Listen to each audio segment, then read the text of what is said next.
Overall, in this standardized patient, I felt pretty good going in. This was probably the calmest and most relaxed I've ever been walking into the room to evaluate the patient.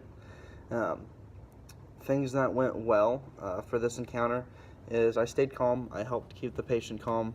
I did pretty much almost everything I needed to. I checked O2 saturation. I did lung auscultations, um, checked her pulse, checked her blood pressure, monitoring vitals to see if she's okay, talking to her to make sure that, she's doing okay at the moment and not freaking out and going a little bit overboard. Helped her with some breathing exercises to keep her calm. Asked some questions to kind of see, what was happening, what things are bothering you, what caused this, is this a reoccurring thing for you?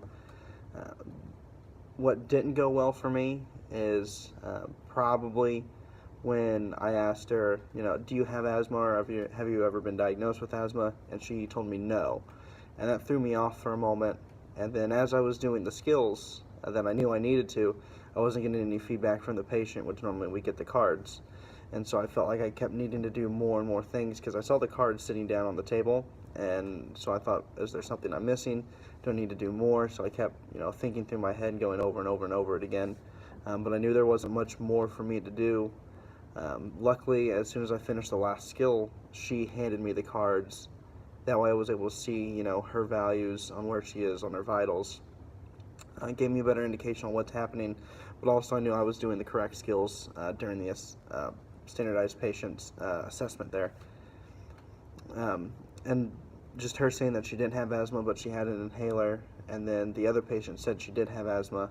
It just kind of threw me off. It didn't make a ton of sense at the moment when she said she didn't have asthma, but I just kind of went with it, just as best that I could, and that's why I ended up referring her to a physician after this to make sure that she was going to get a follow-up and hopefully with the signs and symptoms that she was showing, be able to be treated for asthma, get a new rescue inhaler, maybe get a long-term asthma inhaler as well to help treat it better. And then this will impact my care in the future just because it's more experience being able to deal with like an asthma patient, because asthma, especially exercise-induced asthma, is such a common pathology that it would be really hard for me to go somewhere, either working PRN or for my career, going and not having a patient that has asthma.